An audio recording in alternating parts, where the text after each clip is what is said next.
everyone, welcome back to my channel, welcome back to Mental Health Mondays. This week I'm going to be chatting to you about loneliness and loneliness with anxiety. For a lot of this video it will be about my experiences with loneliness. So I feel like I suffer from loneliness quite a lot. It's not just being at home on my own, when Josh is at work or anything like that. It's more of the fact that I genuinely do feel lonely, even if I am sat next to him on the sofa. I always think with loneliness, you don't have to be on your own to be feeling lonely. It's a very strange feeling.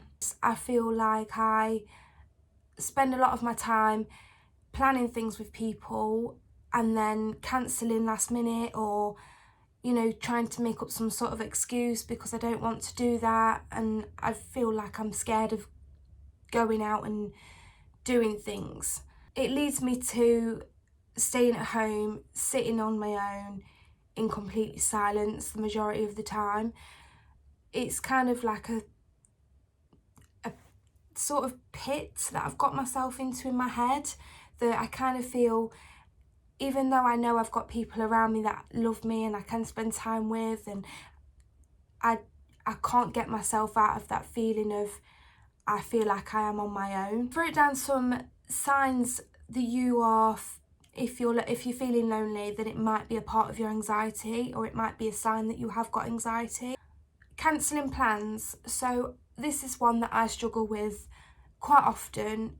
In fact, I've got to the point where I don't even really make plans with anybody anymore apart from Josh, because I kind of feel that I'm just going to let people down anyway. I feel like you're able to accept that invitation of doing something with somebody, but then as it's getting close to the time of going and doing that activity or whatever you was planning on doing, you kind of start feeling the fear and the dread and the worry, so you suddenly cancel.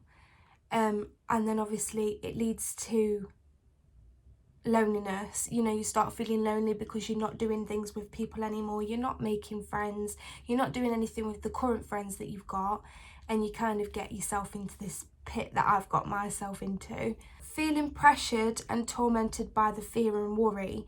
So obviously the cancelling plans because you're feeling fear, dread, worry, then you start kind of feeling tormented and the pressure of it all, because you're feeling so much worry about going out and doing these things.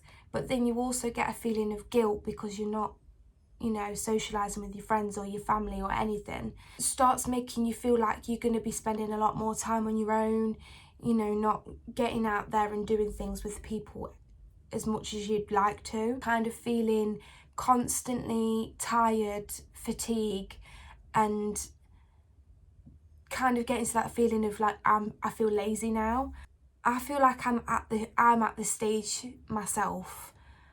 So with my days off now, I don't really get up and do anything anymore. Like, I used to kind of spend my days absolutely enjoying blitzing the house and moving furniture around and really putting some music on and having that time to do that. But now I'll sit in bed and I'll watch Netflix probably till around dinner time, and then I'll get up and probably just lounge around the house. I don't really do a great deal on my days off, and that's kind of, I feel like there's something stopping me from doing that, and something stopping me from actually going out the house or doing anything in particular.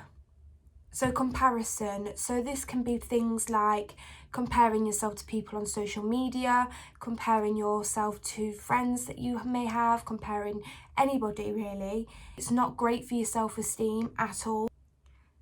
Try to be happy for other people when they're feeling happy. It creates a better space in your mind for positive happiness. If you feel like you're happy about someone else's life and not thinking, oh my God, look at them, why have I not got something like this? Why is my life this way? Their life is so much better that way. If you're happy for them and happy for them in whatever they may be doing in their life, it kind of gives you that space in your mind to start feeling positive about yourself, you know, if you feel negative about everything, it's going to make you start feeling negative. A fear of rejection.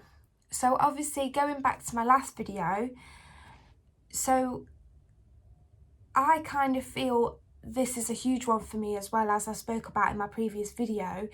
I cannot stand now, and I know that sounds like a really big statement, but I really can't stand getting close to people.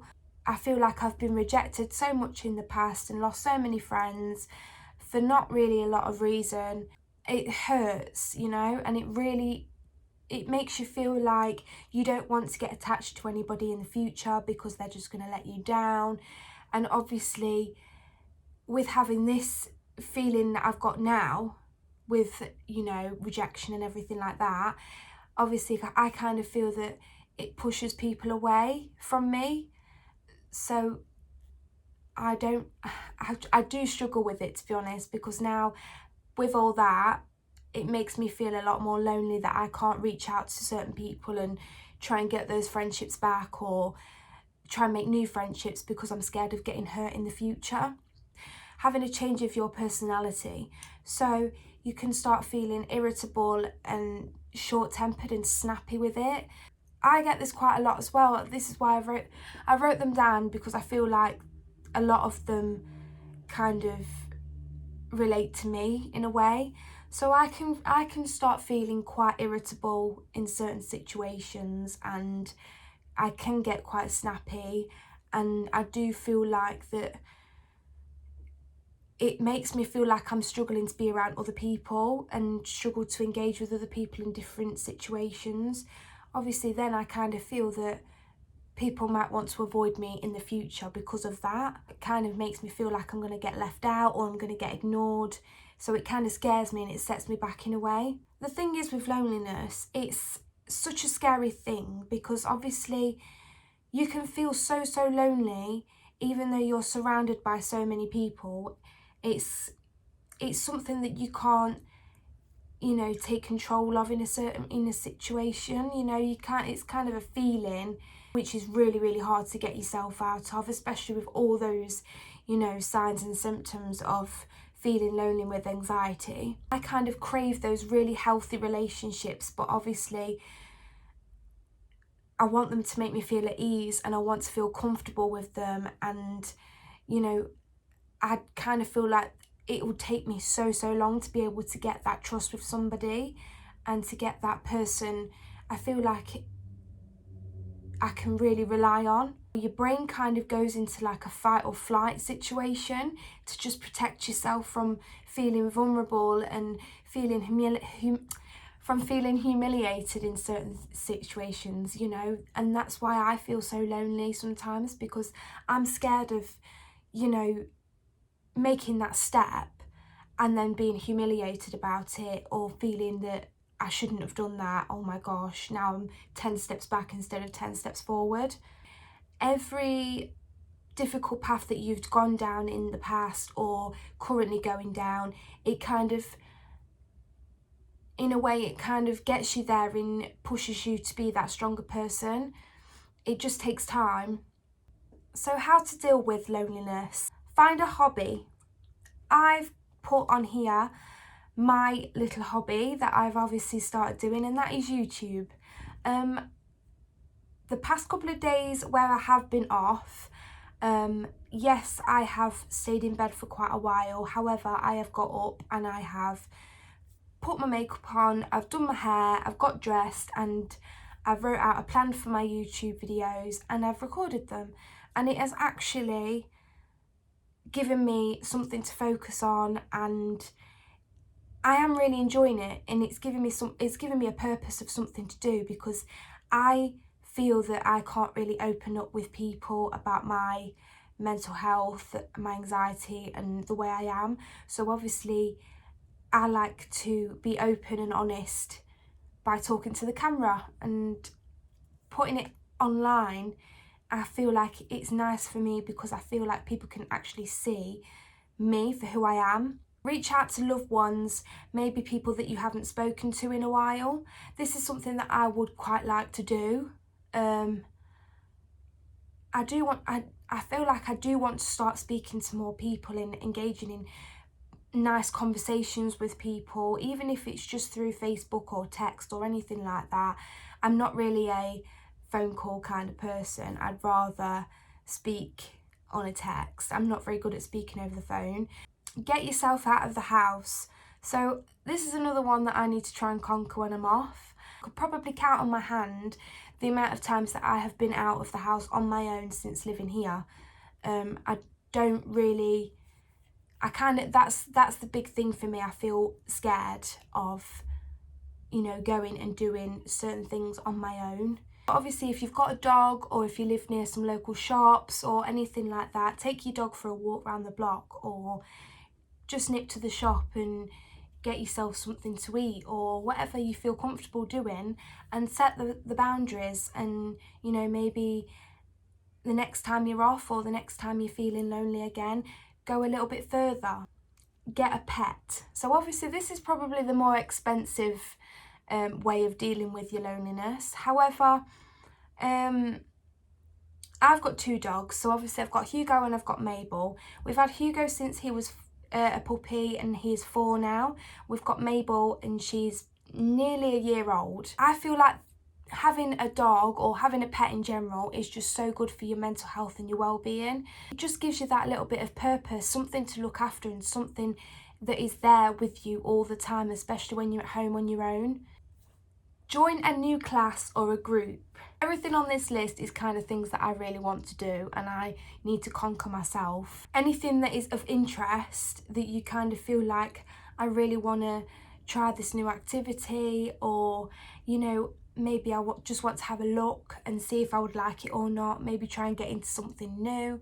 You know, if you feel like you're nervous on going that first time, just sit and watch everybody else and, you know, try and see if you like it from the first day. Avoid being so critical of yourself.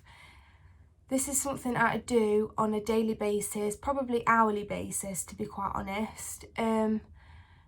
So a huge side effect of being lonely is just being so hard on yourself and putting so much pressure on yourself for being on your own and not doing anything and feeling lazy and your low self-esteem and feeling down, and it's just a horrible feeling.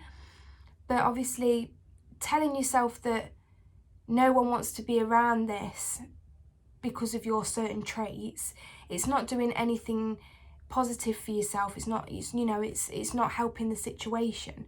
You need to start practicing self-love and self-care. Think of 3 good things that you actually do like about yourself or even love about yourself and focus on them. Or even ask somebody 3 things that they like about you, focus on them, and then you can start thinking positive about yourself and not be so critical on yourself in the future.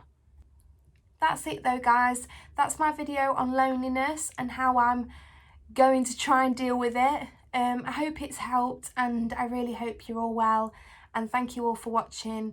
I'll see you next week. Bye.